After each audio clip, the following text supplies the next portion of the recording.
Mark Pastor, part owner of Black World Products. No, we've been in business for 15 years. Co-owner of the store Black World Products International. Originally, we had a business called Artistic Apparel. At one point in time, we had 5 stores: Louisville, Nashville, Dayton, 2 here in Cincinnati, a factory in Ghana, as well as a silk screening factory here in Cincinnati.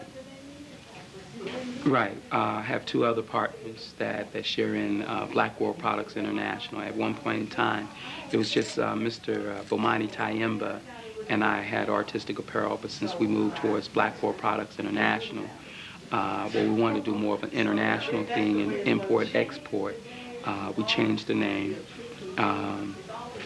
to do bigger and better things. I know you do lectures and stuff like that, so I want to get some of your opinions about some things that we deal with culturally. Like during segregation, there was black banks, black hotels, black theaters. After segregation, black business began to lose their momentum.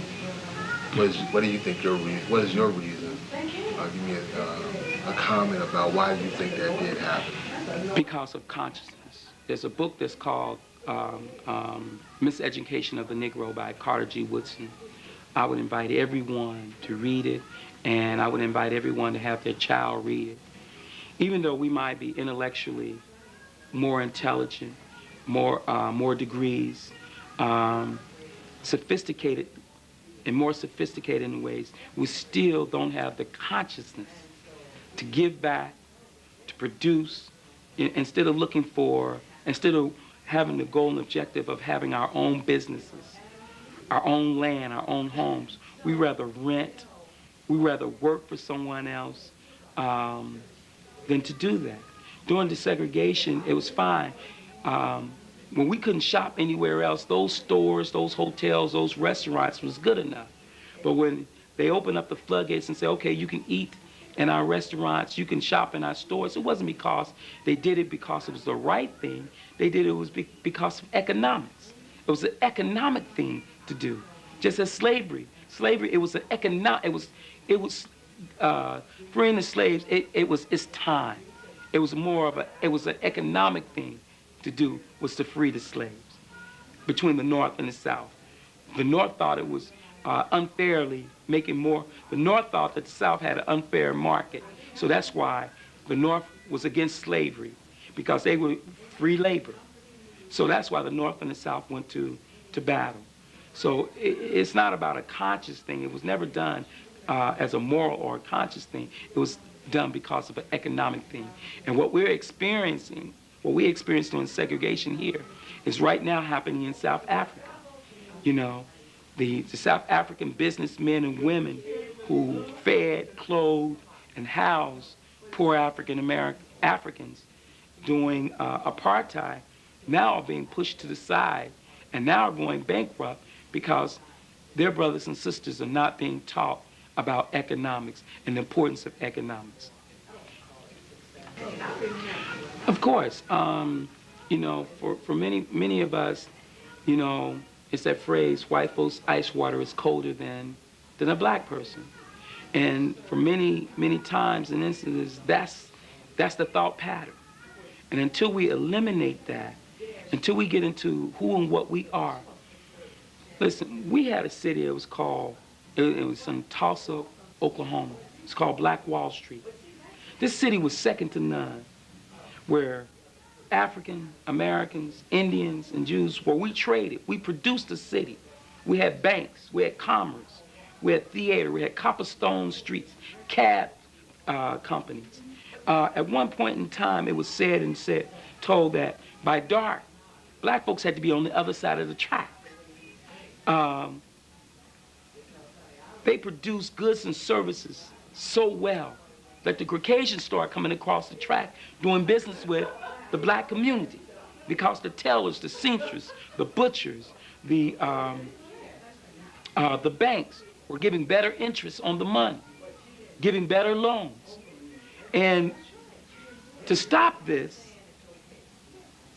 They ended up having some chumped up charges on one of the prominent African American businessmen of the city. Came in to arrest him.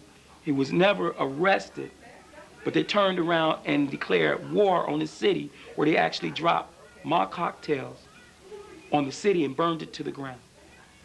And that's not me, that's a part of our history, where African Americans left alone. People of color can produce. People of color will produce in an excellent role.